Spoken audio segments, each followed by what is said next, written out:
బీహార్లోని విక్రమశిల సేతు పరిస్థితి దారుణంగా తయారైంది. భారీ బ్రిడ్జ్ పిల్లర్ల చుట్టూ ఉన్న రక్షణ గోడలు కూలిపోవడం ఆందోళన కలిగిస్తోంది. ఇప్పటికే ఒక పిల్లర్కు సంబంధించిన రక్షణ గోడ పూర్తిగా ధ్వంసం కాగా మరో 2 పిల్లర్ల చుట్టూ ఉన్న రక్షణ గోడలు తీవ్రంగా దెబ్బతిన్నాయి.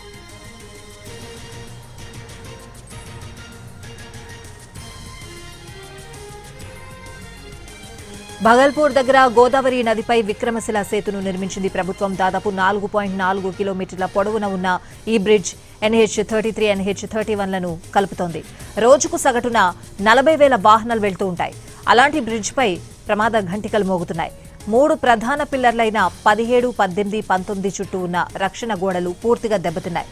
మొన్నటి వరకు బ్రిడ్జ్పై ఉన్న ఎక్స్పాన్షన్ జాయింట్ పగులు 1-2 అంగుళాలుండగా అది 7 అంగుళాలకు చేరింది. దీంతో భారీ వాహనాలు వెళ్లినప్పుడు బ్రిడ్జ్ తీవ్రంగా కంపిస్తోందని చెప్తున్నారు స్థానికులు. ఈ బ్రిడ్జికి సమాంతరంగా కొత్త 4 లేన్ల వంతెన నిర్మాణం జరుగుతోంది. వచ్చే డిసెంబర్ నాటికి నిర్మాణ పనులు పూర్తి కావాల్సిందే.